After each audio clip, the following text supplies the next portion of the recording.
Okay, welcome to part 5. I am just finishing up this puzzle. The hardest part is the middle. Looking for like a corner that has maybe this. Yeah, looking for that. Okay. Well, actually, that doesn't really match up there. That might not be right. Okay, we'll just leave it there for now.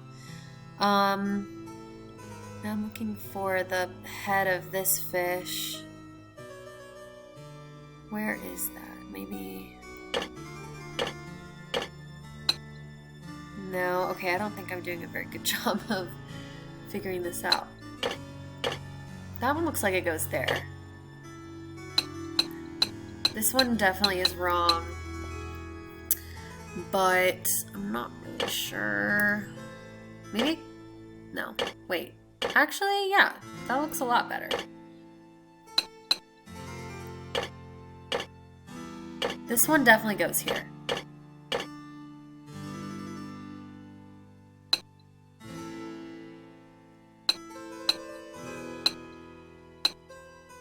Ah.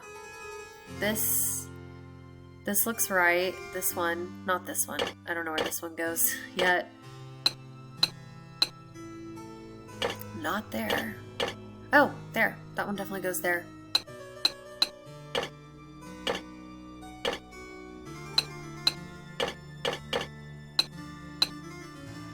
Nope. Nope. Not sure where that one goes.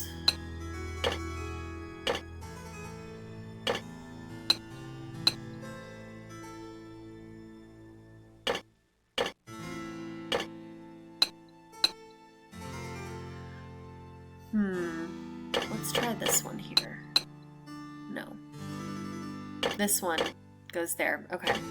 This one, okay, so I have this one, and this one in place. And this one. Yeah, that does not go there. Okay, that one goes there.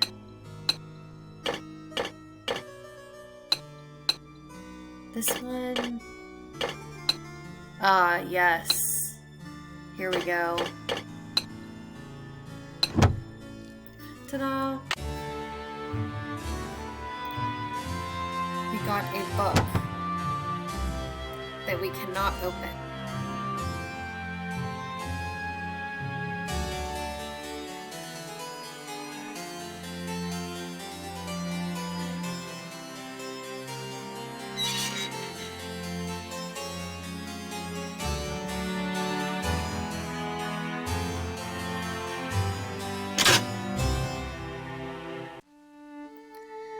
So it's 6 p.m. We have this book. I don't think Nancy says this, but the book is in French and we need Professor Hotchkiss to translate it. Since she's not up until 3 a.m., we are going to go to sleep. Well, hey there, Nancy. Dexter. You've been holding out on me, Mr. Egan. I read in an old issue of the Daily Telegraph that you grew up here. Right in this castle. All right. I did live here for a few years, once upon a time. I was an orphan until Ezra Wickford came along and adopted me. But I left the castle when I was 16, and I never saw him again. That's the story, all right? But why did you leave? Some things can't be explained, kid. It was a long time ago, and nothing can change it now. Why are those holes in the crest on the floor of the tower room? I can help you, but we shouldn't talk about it now. Not here. Call me later. Okay. See ya, Mr. Egan. Goodbye. One thing that does bug me about this game is that you can't seem to get your conversation with Dexter to follow a coherent flow. Like, you find out that he's an orphan after you go to the shed, but you can't get to the shed until the storm is past. I don't know. Maybe there is a way to hold conversations with him until you can find that out, but I've never been able to do it. Okay, let's go to sleep. And Wake up. Well, let's call everyone.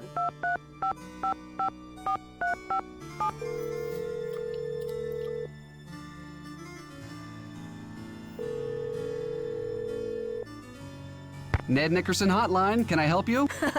Well, hello there. I sure hope you can help. Hey Nancy, I thought it might be you. What's up?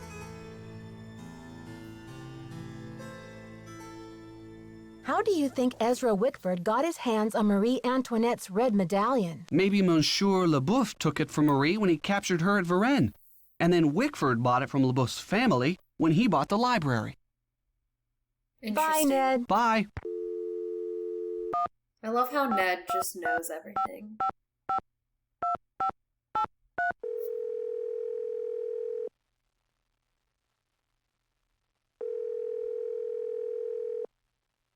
Hello? Hi, George. Hey, Nancy. What's the latest? That ventilation duct in the elevator shaft? It leads to the library. I knew it! So you got inside? Did the vandal do a lot of damage? It was a mess in there, all right. The vandal even clawed a big hole in one of the walls. He, or she, must have been desperate to find something. Like what? I don't know. Before I could really investigate, Dexter came in. Uh-oh. What did you do? I hid back in the duct. He was looking for something, and then he left. Well, that sounds awfully suspicious. Didn't he say he didn't want anything touched until the police came? Right, I know. Wow. I wonder what everyone is looking for. Maybe one of the books in the library contains a secret code. Or a treasure map. Or maybe I'm too late. Maybe the vandal already found it. Whatever it was.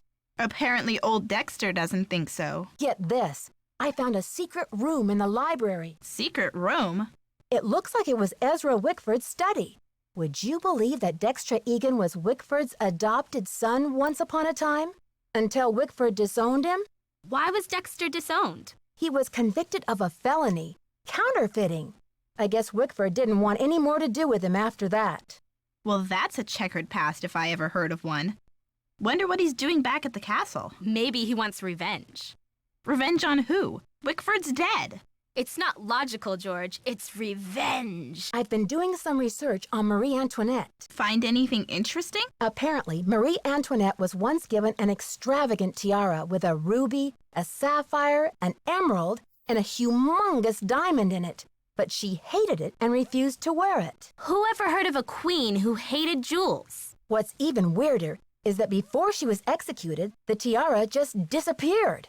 Nobody has ever found it. Maybe it's somewhere right in Wickford Castle. And that's what the vandal tore the library apart looking for. Or it could be the old childhood luck charm Wickford mentioned in the poem. Maybe that's what you saw Dexter hunting for. Who ever heard of a kid carrying around a bazillion-dollar tiara for good luck? I found Ezra Wickford's secret garden. You'll never guess what Dexter's boyhood luck charm was. A rabbit's foot? A little green leprechaun? Guess again. A medallion with a red stone in it. Do you think I should give it back to Dexter? Oh yeah, like honesty is the best policy with creepy convicts? I think George is politely trying to say that you should find out what the medallion's for before you breathe a word of it to anyone. You'll probably need it to solve this mystery. I went back to check out Jacques' locker, and I found a pamphlet about diamonds, a letter from his fiancée, and a warning notice from immigration. Did his fiancée sound cute in her letter? Actually, she sounded upset. She wants him to hurry up and do something, but I'm not sure what. Sounds like that guy is under a lot of pressure. Yeah, I hope he's not marrying her just to stay in the country. Okay, you two. I'll talk to you soon. Watch out for weird people! Okay, so this is a ruby, not a red diamond. Okay, so basically we are going to need 2 other medallions and this extra thing to put in the keyhole in the Queen's Tower. So let's talk to Hotchkiss. We'll wake up at 3 a.m.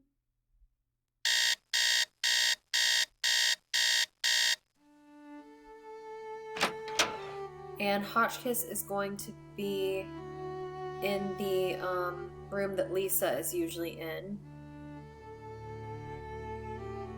right here. Nancy, dear, welcome to the witching hour. Isn't it marvelous to be up and about when others are sound asleep? I find my brainwaves are at their most powerful during this time. Yes, I happen to do some of my best work in the middle of the night, too. So, tell me, Professor, what is this theory you're working on? Well, you probably know by now that I'm a scholar of French history. My specialty is Marie Antoinette. Oh, poor Marie, the most misunderstood queen of the 18th century. Marie used to visit the very tower that now belongs to this castle. I'm convinced that this place holds evidence that will forever change the way the world views Marie. But the walls have ears, so I'd rather not say any more right now. Oh, if you're really interested, why don't you go up to my room and have a look around yourself? You've been such a great help to me, almost like an apprentice. Oh, I've always wanted an apprentice. Wow, Professor, that's really generous of you. I'd love to learn more about your work. But are you sure you don't mind? I insist! Your mind is like a ravenous monkey gobbling up every banana in its path. Oh, how can I stand in the way? Here's my extra pass key. I get back to work at 6 a.m. sharp, so just make sure you vacate the premises by 5:59 and put things back where you find them. It's all scientifically organized in there. What did you mean when you said Marie Antoinette was misunderstood? Everyone thought Marie did nothing but spend France's money on jewels and fancy soap for herself, while her people were starving. History books have upheld the myth that she was just a spoiled and heartless brat, but I don't believe it. What do you believe? I believe that she's been the victim of vicious rumors and lazy historians for too long, and that if the real story could be told, people would realize that Marie Antoinette was actually a good woman who wanted to help her people but didn't know how. Do you know anything about a tiara that was given to Marie Antoinette? The infamous tiara, of course. Oh, people thought Marie had this extravagant piece commissioned for herself, and they hated her for it. But really, it was her husband, King Louis XVI, who had it made for her birthday. Oh, she didn't want it. Refused to wear it. And then, a few months before the revolution broke out, the tiara disappeared. Was it ever found? It was never found. There were rumors that she had it destroyed, but no one has ever been able to prove this. Okay, so I'm going to wait before I click on this option because once I give Hotchkiss the journal, she is going to be up in her room working. See you soon. Goodbye. So I'm going to go snoop in her room first and then give her the journal because I don't want to wait another 24 hours. So let's go to her room and we can look at all of her leftover chicken wing bones. We can look at her notes. Oh, here's Marie Antoinette's birthday, November 2nd.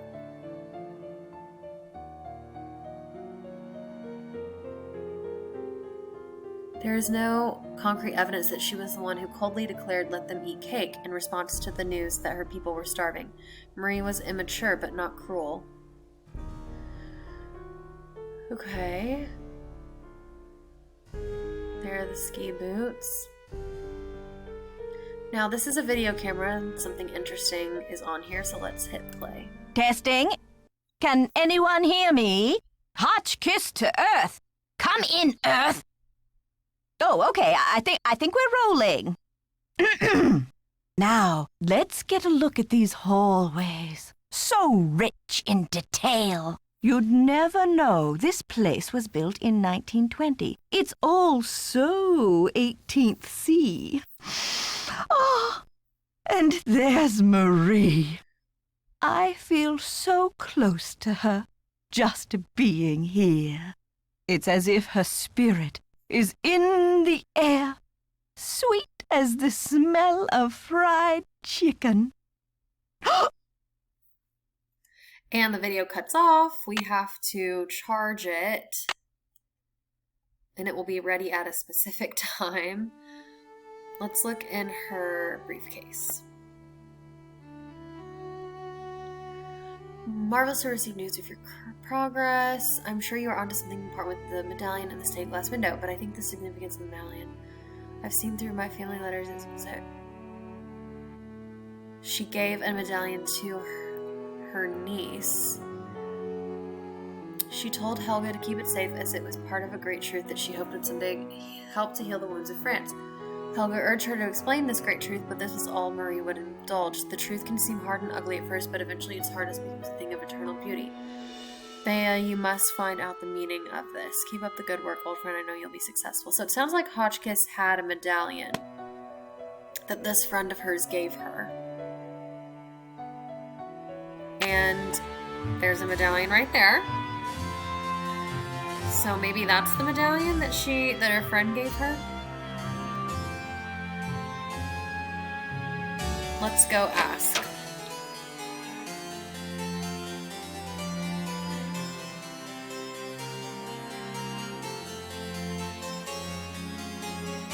Hello, my fellow night owl.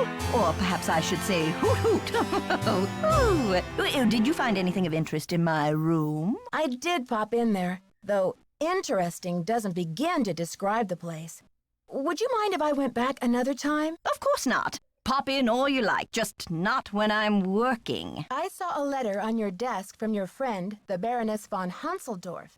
And I'm just wondering, did the medallion she gave you have a blue stone in it by any chance? Heavens, no! Where did you hear such a thing? My medallion had a green stone in it. Anything else would be a mere imposter, a flaming faker, do you hear me? What do you think of Lisa Ostrom? That Leslie, yes, oh, real dynamo, but... Oh, I told Chester that I would not require any maid service during my stay. I don't know why she didn't get the message. So, Hotchkiss is terrible with names. We know this. Very suspicious, though. Apparently, she thinks that Lisa is a maid. Wonder why that is. Also, the medallion that we just found in Hotchkiss's room has a blue sapphire in it, but she said that it was an emerald. The one that she had that was stolen was an emerald. So that also doesn't add up. Kind of strange. I found something that I think you'll be very interested in. It seems to be some kind of journal. I think it was written by Marie Antoinette herself. What? Let me see that. This is it. I've been trying to track this down for 15 years. Where on earth did you find it? Well, it's a long story, but I happened to find a way into the Queen's Tower, where I happened to find a secret compartment. I think this must be what the vandal was after. Nancy, I must warn you. I'll wrestle you for this if I have to, and it won't be pretty. I'm sure physical combat won't be necessary, Professor. I'm glad to help you with your work, but I need your assistance in return. You're fluent in French, aren't you? Absolutely. I'll get to work on it right away. I'll have the translation ready in my room for you this time tomorrow. Until then, I mustn't be disturbed. Okay, so it's 6 a.m. and Hotchkiss has gone back to her room to study the book. So let's go to sleep. We have 2 medallions so far, so we're doing pretty good. Let's just wake up at 10 a.m.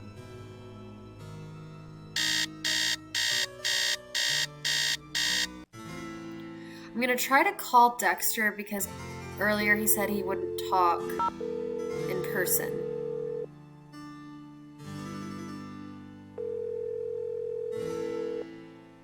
This is Dexter. It's Nancy, hoping you can help me now. But why the sudden hush-hush? Do you smell a rat? The information you request is highly sensitive, young lady. That's top secret in case you were wondering. Now, I've been around the block a few times, and if there's one thing I've learned, it's that you can't be too careful. If you want answers, we do it my way, see? Sure thing, Mr. Egan. I just hope the phone's not bugged. All right. Just give me the question. What's up with those holes in the crest on the floor of the tower room? I've always wondered that myself. Seems like something's missing from the crest. Like different objects should fit in those holes, but I don't know what. Is that it? I think that's it for now. Thanks, Dexter. We already know about the chains, so no need to ask that again. Let's try to talk to everyone.